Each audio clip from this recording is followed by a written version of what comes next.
Blessings, beloveds. Welcome back. Let's talk about the full moon in Aries. That's coming up in a few days' time. Wow, I've just had a 2-hour conversation with my mentor slash best friend. So my brain space is a little bit overwhelmed. We're talking about astrology, of course. Anyway, so let me think. Where do I want to begin? There's just quite a bit to cover. Let me just say that this full moon is probably going to be one of the most important full moons of the year, I think. It's a huge full moon. It's a big month, October, very big month. There's so many things happening. All planets are changing direction. They are all going to go direct. The only planet that's going to change in the opposite direction is Mars. It's going to go retrograde on the 31st of October, Halloween time. Which is kind of cute, really, isn't it? So the other highlights are these. Venus Starpoint, 22nd of October, 2022. Solar eclipse in Scorpio, 2 degrees, October the 25th. Saturn and Pluto both go direct this month. Pluto actually stations to go direct right on this full moon. The full moon is in Aries, conjunct Chiron.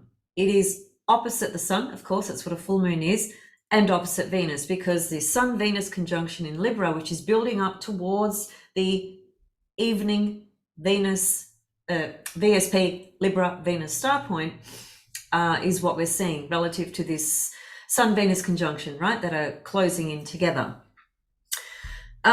So, yeah, there's lots of movement preparing to change direction, and that's quite impactful, you know, on the external level, on the exterior, because when planets are retrograde, we tend to be in more of a reflective process. It doesn't mean that we don't engage with life and do things and get on with our business and so forth.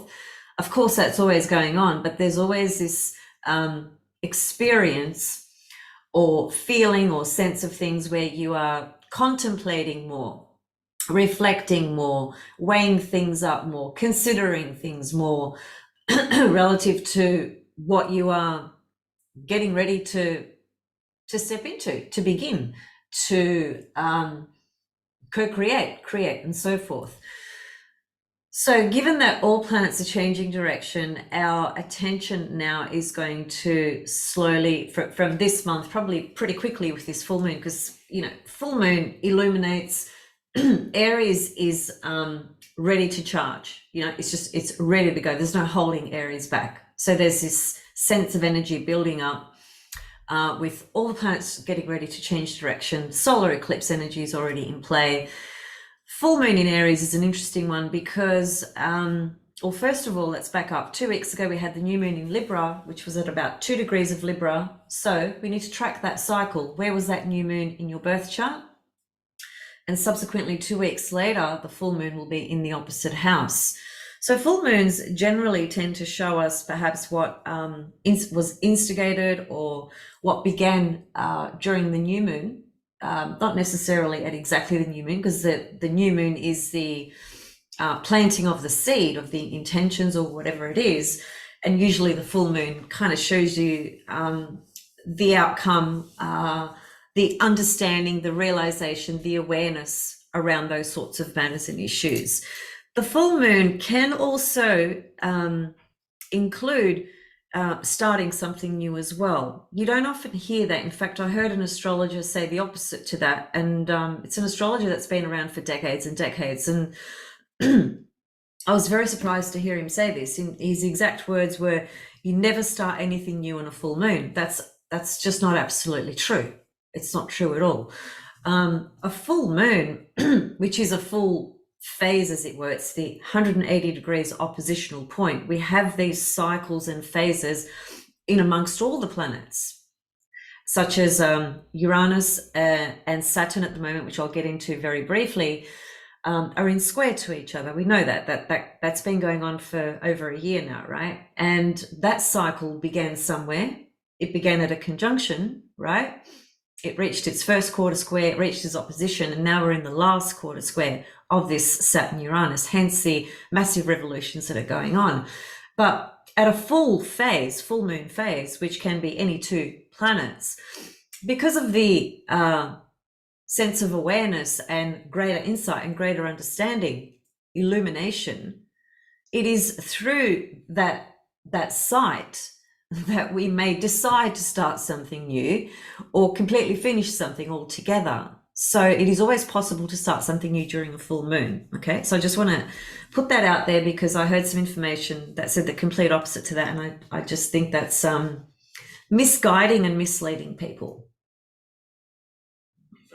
So this full moon is a really interesting chart as well. I'll just bring up the chart itself, and I don't want myself to be that big. Let me just do that. This will be based for Melbourne, Australia. So never mind the houses that everything is in, but the shape, the positions, as in the conjunctions and the aspects, all the aspects are there no matter where you plot this chart for, right? For this full moon, or any full moon for that matter. So let me just move that a bit. Can you see here that when you look at this chart visually, the most obvious thing is that there are a bunch of planets all in opposition to each other, right? There's a bunch of them. Look at them all, okay? So you can see this shape forming, right? There's a thing called astrology chart shapes, and they are interesting to pay attention to, especially in your own birth chart. And sometimes it's worth paying attention to them even in a full moon chart or a new moon chart. I'm having a hair day today hair was just driving me mental. So this shape is called a seesaw shape. Seesaw, as in the seesaws that we used to play in at school, if you're old enough to remember what those are, and even if they still exist, though I guess they do in a few places. So the seesaw is very symbolic of the Libran archetype, which is pretty obvious, isn't it? Because we're talking about a bunch of planets being opposite each other. So this energy of this seesaw is part of this full moon. So there's three very distinct things. It's a seesaw shape, which means there's a sense of either coordination or conflict, which is Libra, in the sense of Libra itself is not inherently about conflict. The conflict comes in from the opposing side, which is Aries, because Aries wants to do its own thing and Libra can't do its own thing. It needs to feel that it's accommodating the other. Aries is not interested about accommodating the other. It's interested in just exerting its energy and projecting its energy and just punching through life. So we have this sense of duality, which is the experience of all of life, but this very sense of duality is highly emphasized because it's so polarized in the energy of this full moon. So we have it in the chart shape, which is defined by the aspects, meaning there are so many planets opposite each other. It becomes a seesaw shape. Then, which this only emphasizes this chart shape, we have these energies in the signs of Libra and Aries, which of course is self and other once again. So the overall energy of this full moon, it has a big punch to it because it's a moon in Aries, a full moon in Aries. It's got loads of energy, loaded with energy actually. Chiron's there, we'll get to that in a minute. It's a seesaw, so there's this sense of really being very clear about a conflicting situation or a situation that you want to compromise with, accommodate for, reconcile. It can be either or. I just want to read you something. This is a really fantastic way to describe the energy of an opposition, which is a full moon fundamentally. So we have that full moon, then we have the chart shape, which is describing that full moon energy, which is Libran energy, Aries, Libra, self, other, duality, self, other, me, her, she, he, the world out there, me and the world, etc., right? So this energy is highly energized at this time, okay? And it's happening in amongst, you can see here that Pluto is stationary, okay? It's basically about to turn direct, but we're talking about one of the slowest moving planets, or the slowest moving planet if we exclude, Eris and other points in the chart. So when Pluto stations to change direction, that momentum that it's slowly gathering and building up its energy to move the other way, it stays in that stationary energy for quite some time. And those days or week or 2 weeks or whatever it is, it won't be 2 weeks, but let's just say that the first week of October, first week of October, the energy of Pluto is at a real hot spot, even though it appears to us as though it's stopped, right? It's stopped, it's not moving, because it needs to prepare to change direction. Planets that are stationary are at an extremely powerful point. The energy is pulsating in a very, very, very powerful way, right? So the fact that Pluto's stationary direct here during this full moon carries a lot of weight, a lot of energy and vibration towards this full moon. It's also forming an in conjunct to Mars.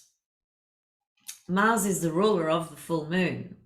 So we can see that, there's links already going on here between Pluto being stationary direct, it's forming an in conjunct to Mars, which is the ruler of the full moon's sign, right?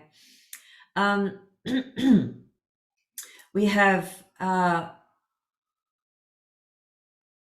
Chiron conjunct the moon. I'll get to that in a minute. Jupiter's going to go direct soon. Saturn's going to go direct. Everything's going direct. Chiron, Neptune, Jupiter, Mars, Saturn, Uranus, right? All these planets are getting ready to change direction. That's going to bring about a lot of changes on the Earth plane, on that external reality, as well as within our own life paths and things that we are engaged with and sorting through and changing and adjusting and releasing and beginning and so on and so forth, because we're always doing that in some kind of way, sometimes in smaller ways, sometimes in larger ways, right? It just depends. So this square between Uranus and Saturn, which is a really big deal, it's been in play for about a year and a half, I think. It started somewhere. It had to start somewhere. That Saturn and Uranus were conjunct at some point. It was quite some time ago. And Saturn is the faster moving body out of the two. So when they were conjunct, Saturn started to move away from Uranus. It created a first quarter square, then it created an opposition, and now it's creating the last quarter square. These are very, very big cycles that speak to collective shifts, patterns and turns and trends, and particularly around the old establishment, the old orders, Saturn, the old structures, norms, rules, laws, way of life, consensus reality, conditioned reality, all those things. It's the explosion of Uranus and Saturn is we've seen that through the last 2 years, where we've had this particular bug creeping to the air, as it were, right? So we've seen what that's resulted in,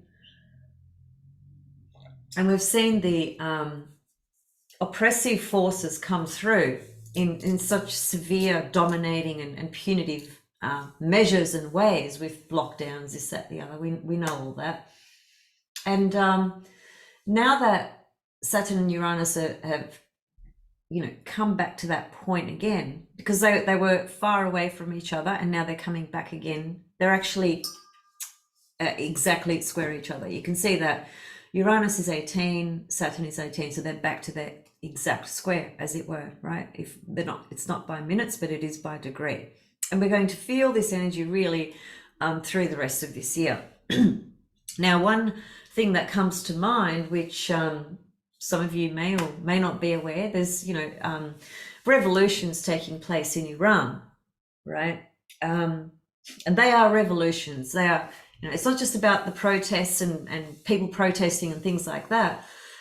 Sometimes protests are counterproductive, sometimes they're futile, and often they are quite necessary as well. I can't profess to say that I know the ins and outs of what's happening with Iran, but I am aware that there are huge revolutionary things going on there, really speaking to the oppression, right, and control of things that's been going on for far too long, and just how much, everyone's fucking sick of this bullshit oppression, suppression, control, manipulation. We've just had enough of it, really. The whole world's had enough of it. And so, the old classic story of Uranus, Saturn, Uranus stole the fire and gave it to humanity. That's a symbol and a metaphor for waking people up, okay? And Saturn swallowed and ate all his children because he didn't want anybody to be more powerful than him. He didn't want anybody to ever overpass him, overtake him. He needed to be in full control. That's a metaphor for consensus reality and the structures and governments and systems in play that have held on for, what feels like infinity. So that's all coming to a culmination, right? And Uranus is in Taurus, so there's a lot of matters around finances and food and banks and digital currency and just all this stuff that's going on. There's a lot of shit going on. Okay, so it's if you view it from the TV, the media, we will all be just left feeling hopeless, right? Feeling like caving in, feeling like, fuck, there's no point. This is you just can't beat this system, right? It's just, it's impossible. It's not. There are a lot of great things happening by a lot of great people and a lot of great communities. You just don't see and hear about it, right? Unless you're involved in it, and unless you look to other means of gaining resources, information and footage and whatever it is through non-mainstream media, right? I was reminded of this. I was watching a show yesterday, and it's about a guy who goes to the most notorious prisons in every single country in the world. And there's a lot to this, but I don't want to use too much time going into it. But it's just to demonstrate that there are amazing, powerful people doing amazing things, doing good things, like doing really good things, because we just get what we get thrown in our faces and what we get sort of exposed to and conditioned to believe that this is how it is the measures of control, right? And just all the negative crap about, oh, we're not going to have any of this left, we're not going to have that left, we're running out of this, we're running out of that, just all this craziness to keep people in a position of fear, right? Because when people are in fear, you're able to control them. If people wake up to their true essential essence, core, infinite nature, remember where they come from, and live from that space within, there is nothing to fear. The fear is just gone. It's a perception, an idea.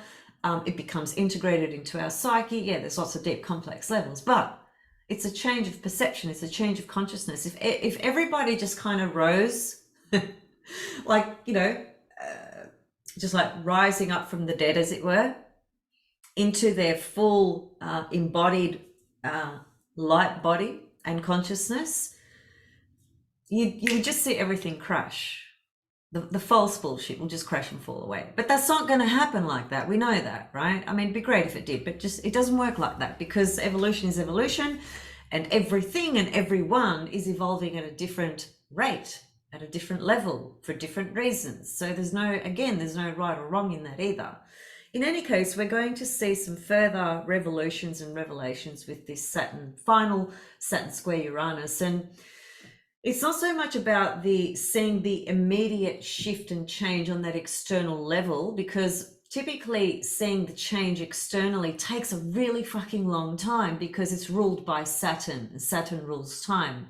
Furthermore, this last quarter square is called crisis in consciousness, which just means crisis in thinking.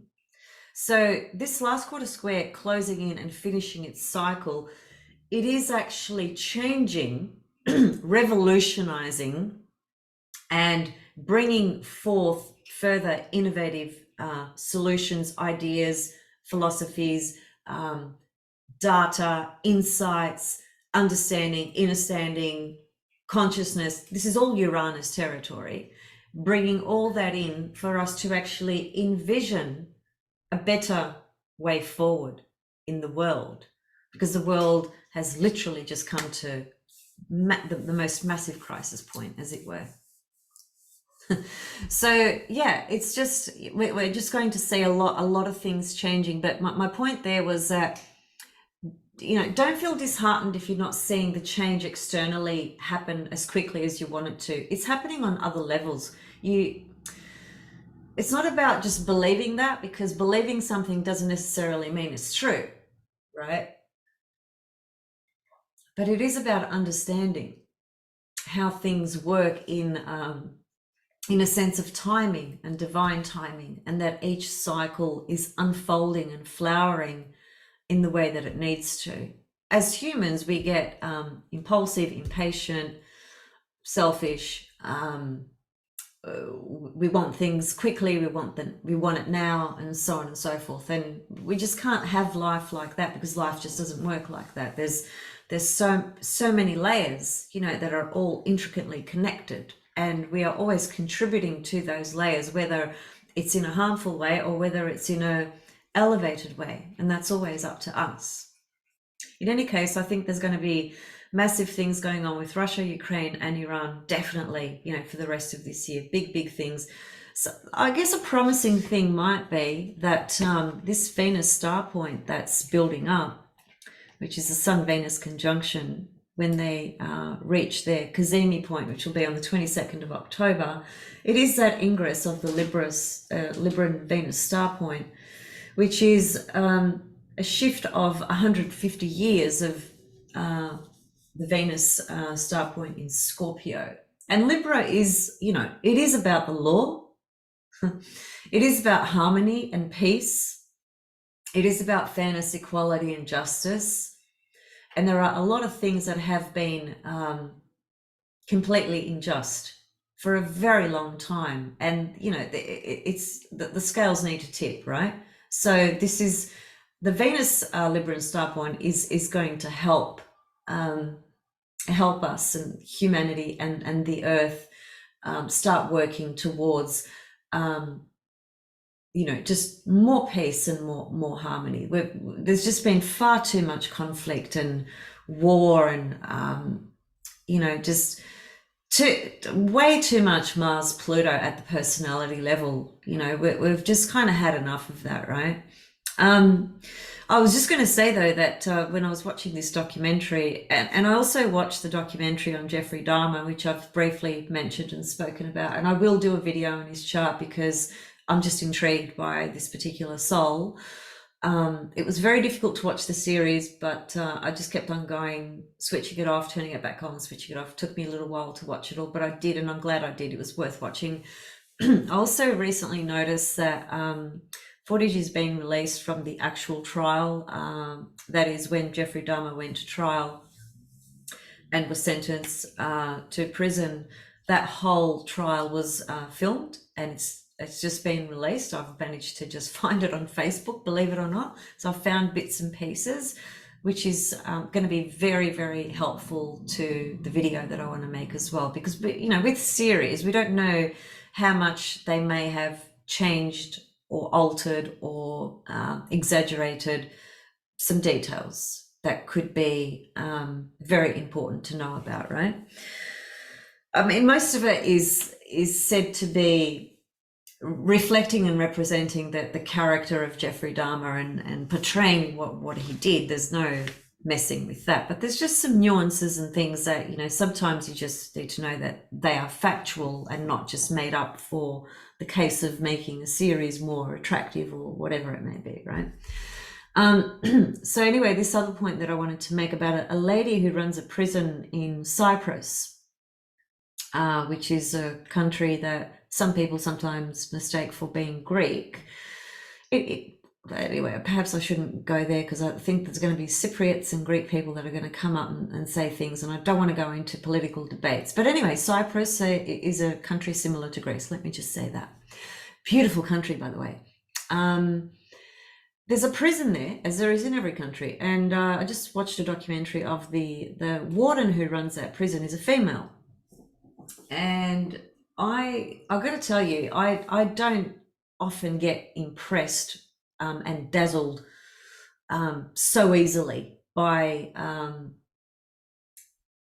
human beings. But this lady just impressed the shit out of me, so much so that I would, first of all, I want her birth chart. Second of all, I'd love to meet her in person. She's just one of those spectacular human beings.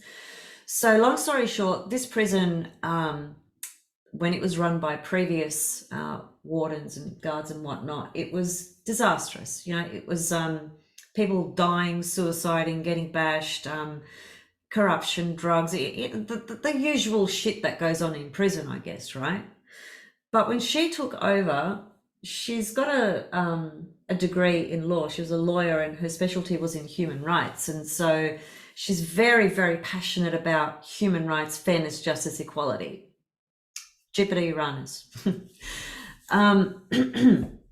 So she's taken over this prison, and even when you look at it visually, you might think that you're walking into Disneyland instead of a prison. And that might sound ridiculous to some people, but literally that's just what it looked like to me.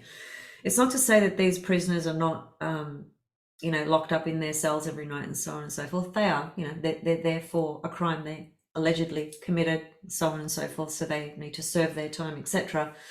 But she, because of her passion about human rights, fairness, equality, justice, and giving people a second chance, she has integrated into the entire system therapeutic measures, activities, programs, groups, and so forth that enable each prisoner to be rehabilitated in a way that's going to give them the best optimum chance to reintegrate back into society when they do eventually get released.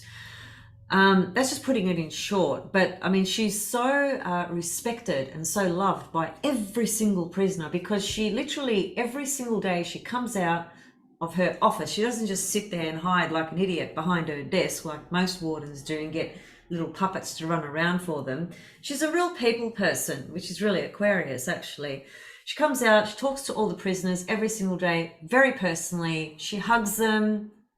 She allows them to hug her back. You know, they basically chant her name every time she walks out, right? Because she's a real humanitarian, okay? And she genuinely fucking cares about people, and she genuinely cares about people being given a second chance and being supported in their rehabilitation. For whatever reason, that it doesn't matter whether it's someone that is there for theft or if someone is there for murder. She's going to treat them the same. And that's not an easy thing to do. And it's not an easy thing to run a prison in that way. So she doesn't believe in punitive punishment, action and so forth, right?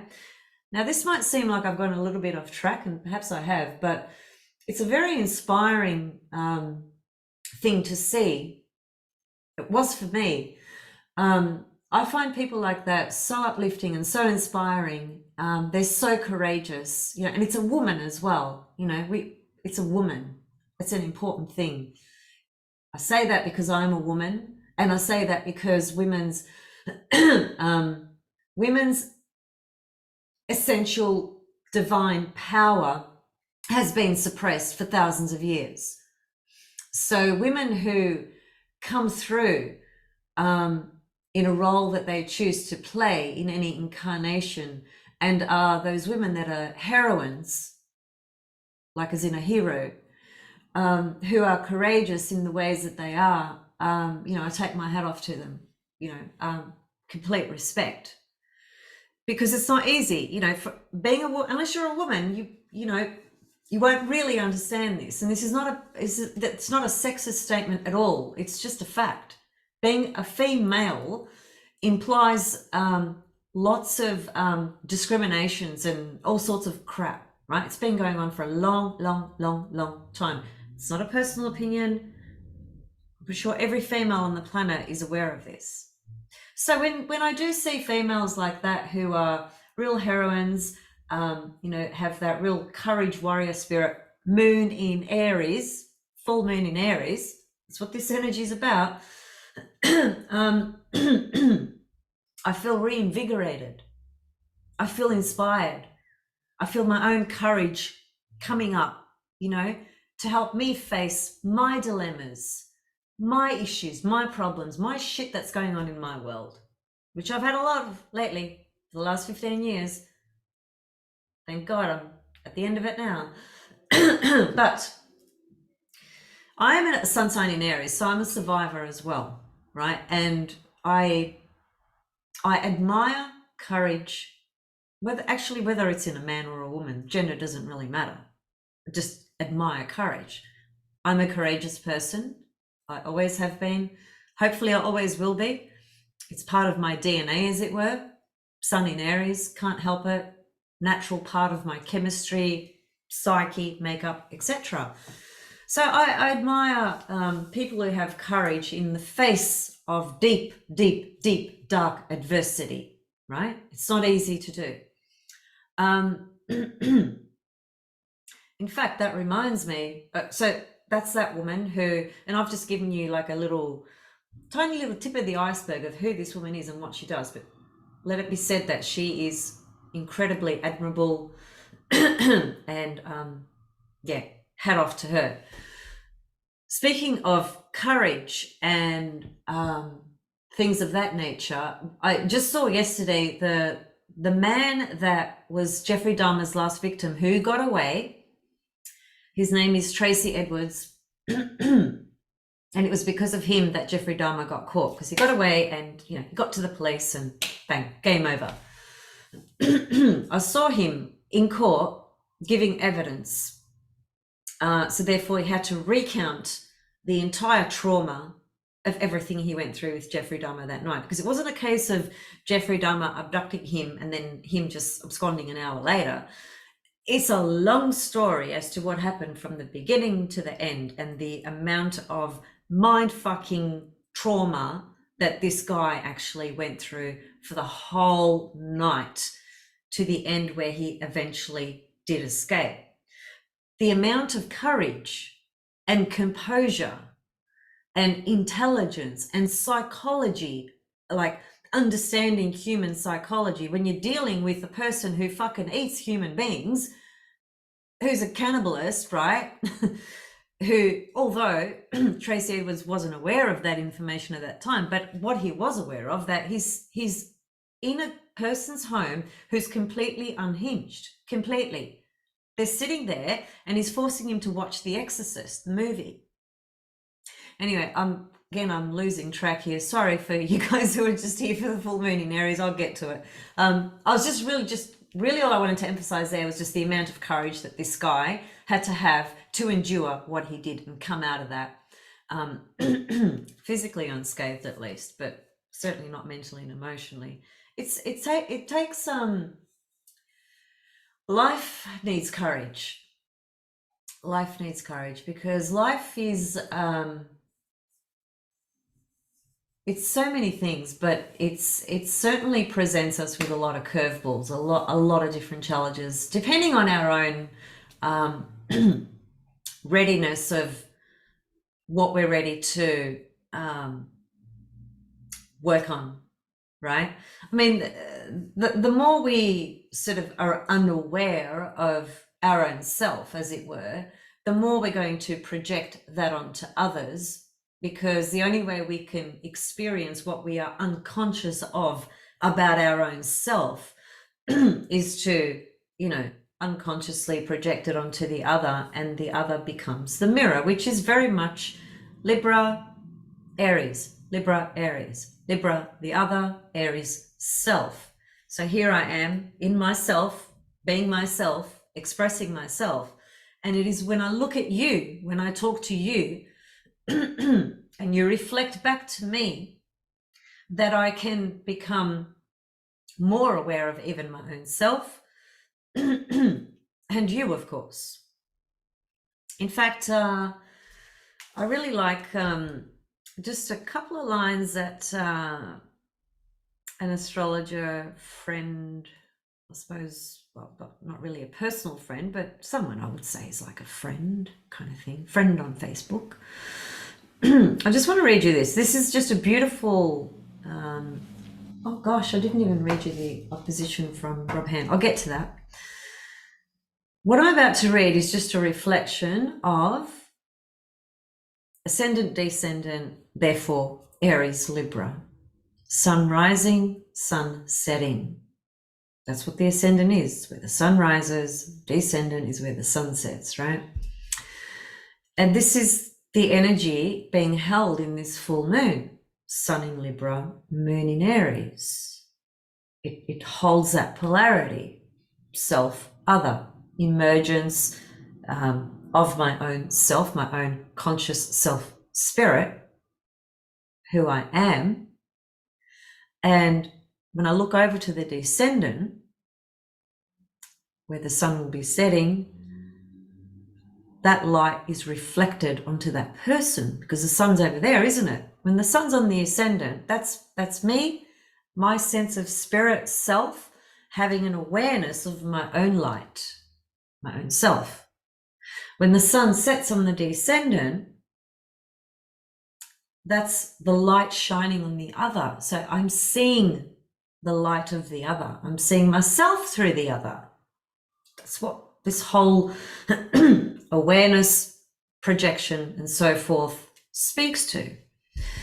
And Mark Jones puts it very well. He says, archetypally, we see the moment the sun rises on our birth, in brackets, the ascendant, as the dawn of self-consciousness. So we could say that's Aries in this case, the moon in Aries. As self-consciousness of your self-awareness, and the moment that it sets on your birthday, because the sun rises on your birthday and it also sets, doesn't it? For all of us. So as it sets on the descendant, that is the point of ultimate relatedness, right?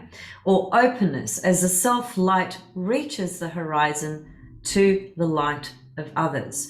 Because when you are looking at the horizon, which is this line here that I've just drawn from left to right, which is the ascendant to the descendant, that's the horizon relative to this picture we are looking at. So therefore, the sun is rising in the east every morning, and the sun is setting in the west every evening. So this is the horizon. So when the sun's coming up here, that's my light, my sense of self, the spirit that I am, the consciousness that I am becoming, the sense of self-awareness, my own sense of identity. And when the sun sets and the light shifts and goes over to the other side, which is the sun setting, I'm now seeing the light in the other. I'm seeing a reflection of myself in the other, and so on and so forth. And so I wanted to read that because that really encapsulates the duality and the polarity of self-other, Aries, Libra, ascendant, descendant, which is the energy that's contained here in this full moon. This is a little bit, it's sort of going beyond the bounds of just an Aries full moon, because you guys know me. I don't just come in and go, oh, Aries full moon, yeah, it's Aries, yeah, you're going to feel really energetic, yeah, you're going to be doing this, you're going to be doing that, and blah, blah, blah. And then, it's going to be the best full moon in Aries for you. I don't talk shit like that. It's not my style. It's not who I am. It doesn't capture who I am or what I'm here for, right? So I speak in more esoteric, philosophical, and bigger picture levels as well, and try to bring it into very personal ways as best as I can without knowing who you are and without having your chart in front of me, right? So as a bit of a more of a general overlay. So the points that I've highlighted relative to Aries, Libra, ascendant, descendant, sun rising, sun setting, polarized, duality. Dual means two, doesn't it, right? So if there's a self, there is another. That's duality. That's polarized energy, right? So this chart, which is characterized by a seesaw shape,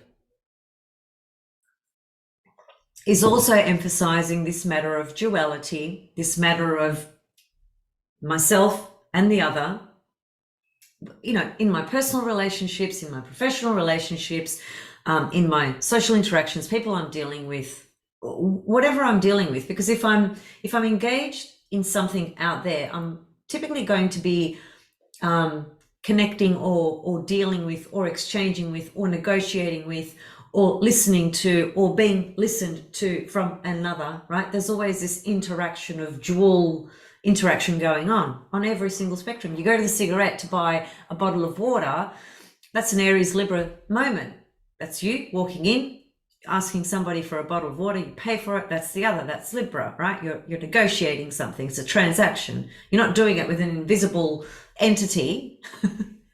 So in other words, this full moon in Aries, which started at the new moon in Libra 2 weeks ago, right? So we got from 2 weeks ago to 9th, 10th of October, there's, and really post this date as well, there's this vibration in the ether that is helping us really understand where we are with ourself and others in our life, and where we are not, and where we might need to bring more of ourself, or where we might need to pull back a little bit more of ourself from a situation or relationship.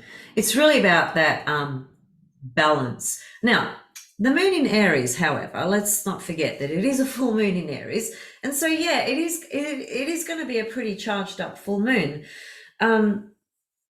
Unfortunately, a full moon in Aries can be on a collective sort of level. It can bring in some matters that are not necessarily very pleasant at all. And I'll give you an example. There was an incident that just occurred, I think, a day or so ago.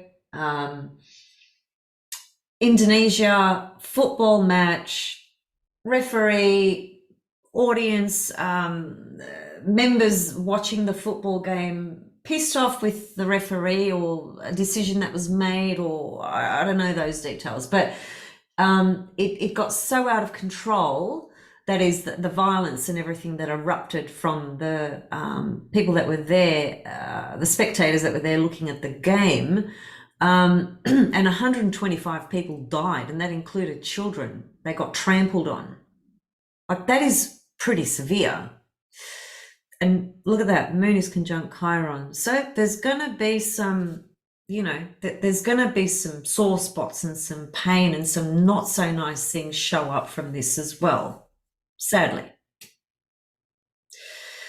Relative to our own personal position about the moon conjunct Chiron, yeah, that can be quite raw and quite tender for ourselves as well, depending on where this full moon Chiron conjunction is in our chart. You might be having a Chiron return because you might be, 50 years old now. And so Chiron's in Aries. When you were born, Chiron's in Aries. So 49, 50, 51, it's around there, right? The Chiron return. So if you're having a Chiron return, this is a pretty important full moon, it can really be quite a raw, volatile sort of energy. Moon in Aries is not easy.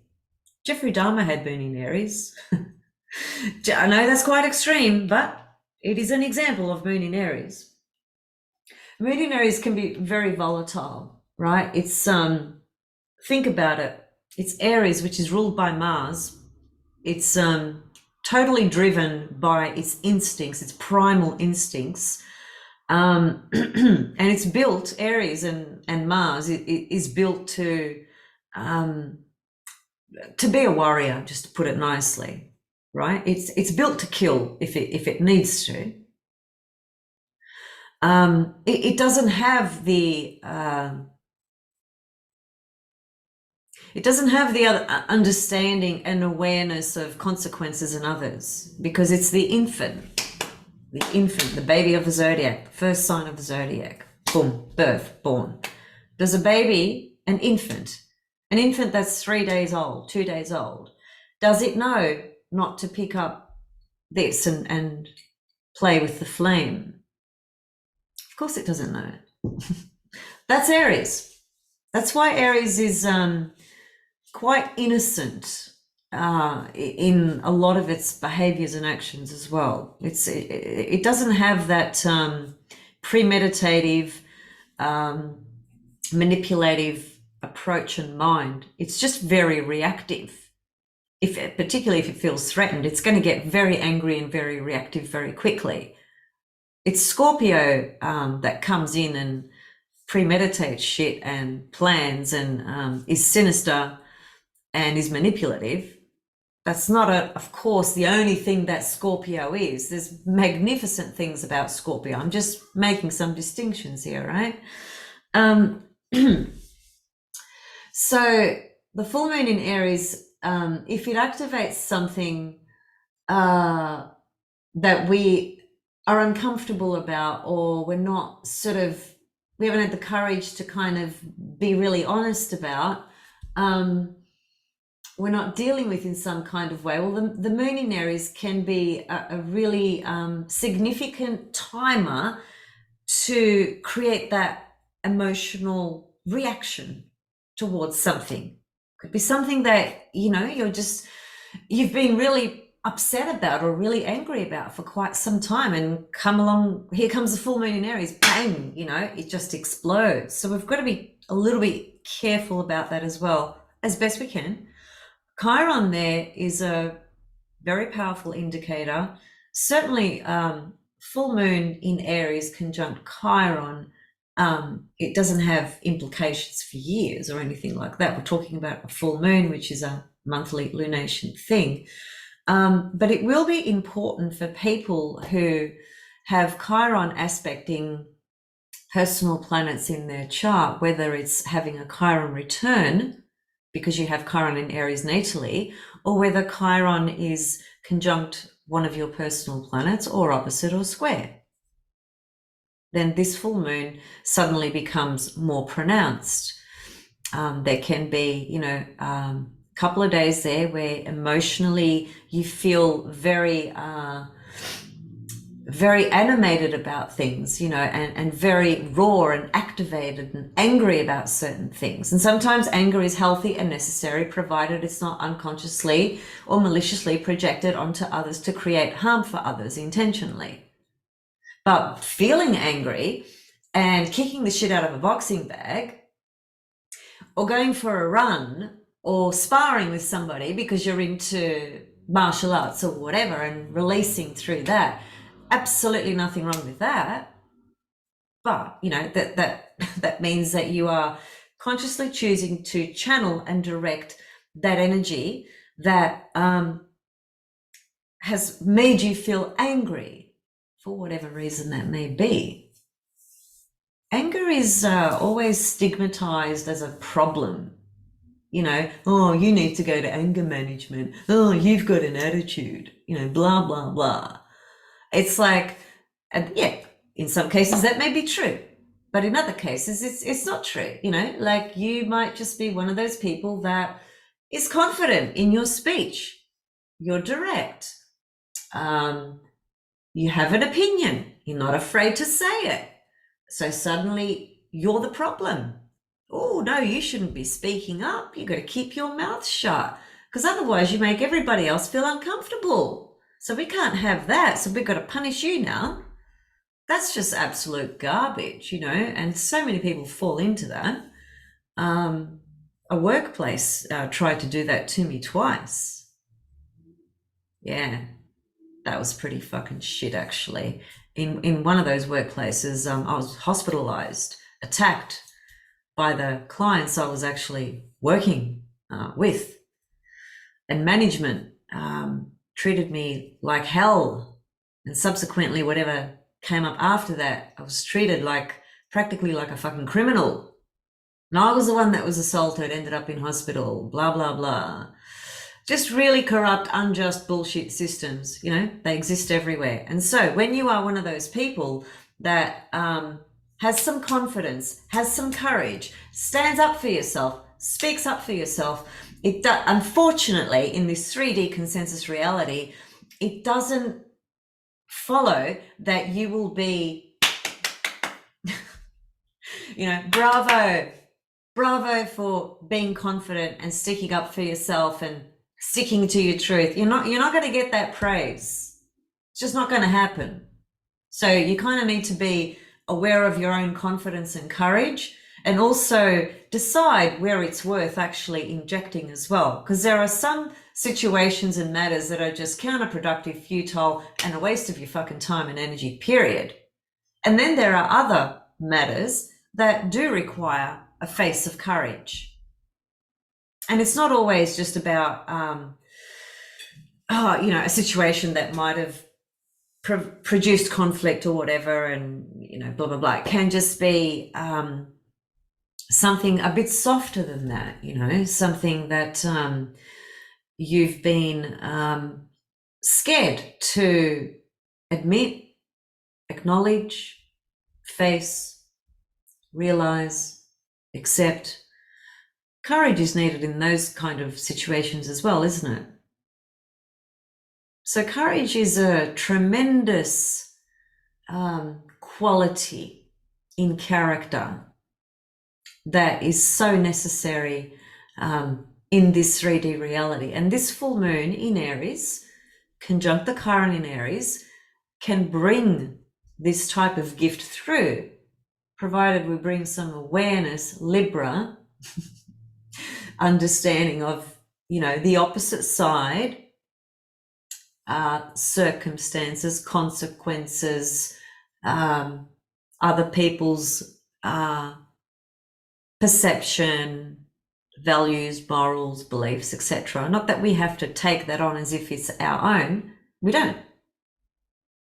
But we need to understand that somebody might be in this position or in that position, or think that, or believe that, or hold this position, or whatever it may be.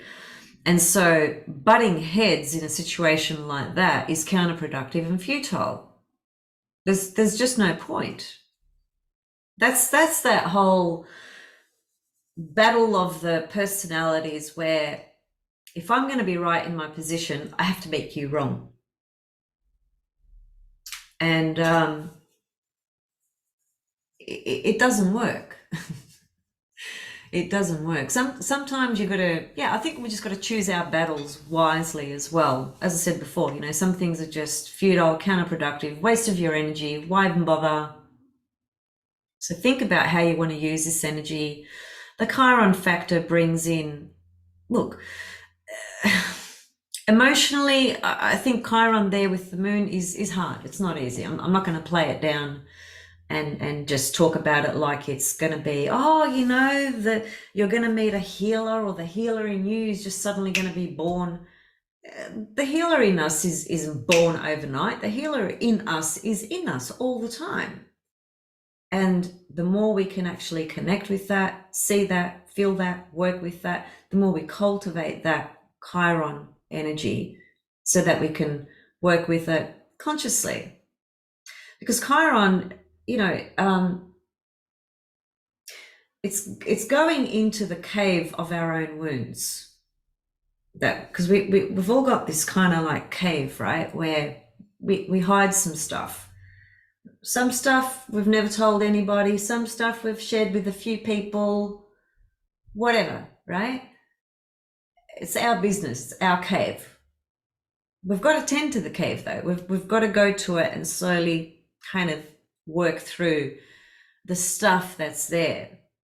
Think about Chiron in his story, right? When ultimately at the end, he was released from his suffering because he gave up his immortality. That's a little bit, you could say that to some respect, that speaks to as we go through our life with our trials and tribulations and our pains and where we've been rejected and where we've been hurt and where we've done that to others as well. Because we do it to others as well, knowingly or unknowingly. When we start reflecting on all of that, it's not about feeling guilty and punishing oneself and you know, being bashing yourself, or you know, that's counterproductive as well. I mean, the best thing would be to heal, forgive, and use that as a strength to help others, right? So Chiron being released from his suffering was because he gave up his immortality in order for Uranus, Prometheus, to be set free, because he was chained to a rock and his liver was being pecked at by a vulture 24 hours around the clock, something like that. Uranus, Prometheus, stole the fire from the gods. That is, he tried to wake up humanity. Chiron reminds us that while we are here in the physical, we will go through some deep pain. We will go through some rejection. We will fear certain things, and certainly fearing our own death as well. And so Chiron reminds us that we do die and we do leave this body, and there is such a thing as death in the physical. When Chiron exchanged his immortality for Uranus to be freed, he was sent to the underworld. And then he was made the constellation Sagittarius, right? So Chiron reminds us of our physicality, what it means to be in the human condition that involves being well, not being well, aging, being young, being old, feeling pain, feeling happiness, the human condition, the human experiences, right? Chiron reminds us that we have that human, animalistic side to us. He was half man, half horse. And he also reminds us that when we can work through these things, these themes, these pains, these fears of rejection, these wounds, whatever it is, and when we can also understand and accept gracefully that we must die in order to be reborn, even physically, that's when we sort of transcend, you know, into that higher plane, and it's sort of like returning back to source, you know. Well, Chiron takes us through that journey, that remembrance, that understanding, but unfortunately it's not an easy path. So full moon in Aries, conjunct Chiron in Aries, if that's activating things in your chart, then yeah, this lunation cycle, this full moon, is going to be pretty tender in certain ways, and in other ways it can also be a really fierce sense of courage that you can act on in a particular situation that you may need to, right? So it just depends who you are, what's going on, what it's activating. Collectively, I think there's going to be, you know, some not so nice things seen. I've already mentioned one, Indonesia, 125 people dying at a fucking football match because they didn't, because when you identify with sports to the extent of these people do, and it's not just them, it's this country here in Australia, big identity with sports, it's like a religion.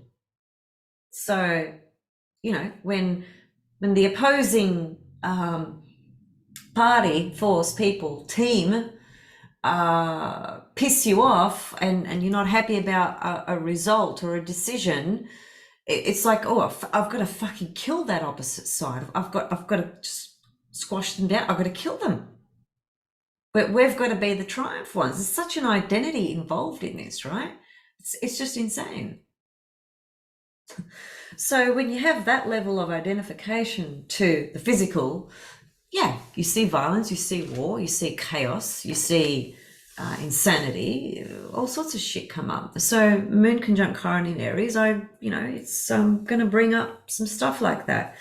But anyway, I think we can just work with it ourselves personally on a personal note. It can be very profound from the points that I've raised. I will come back and talk about Mars retrograde. Again, I know I've said that twice, but I'm not in a hurry. It's still 3 weeks away or more, and it's going to be retrograde for 7 months. It's a long time. And quite a few other things I want to come back and talk about. So anyway, I will race off now. And tend to some things that I need to tend to, and see you guys really soon. I hope this full moon, just lights up the heart of the warrior inside you, and it brings a sense of new life in a way. That's also Aries, new life, new beginnings, you know.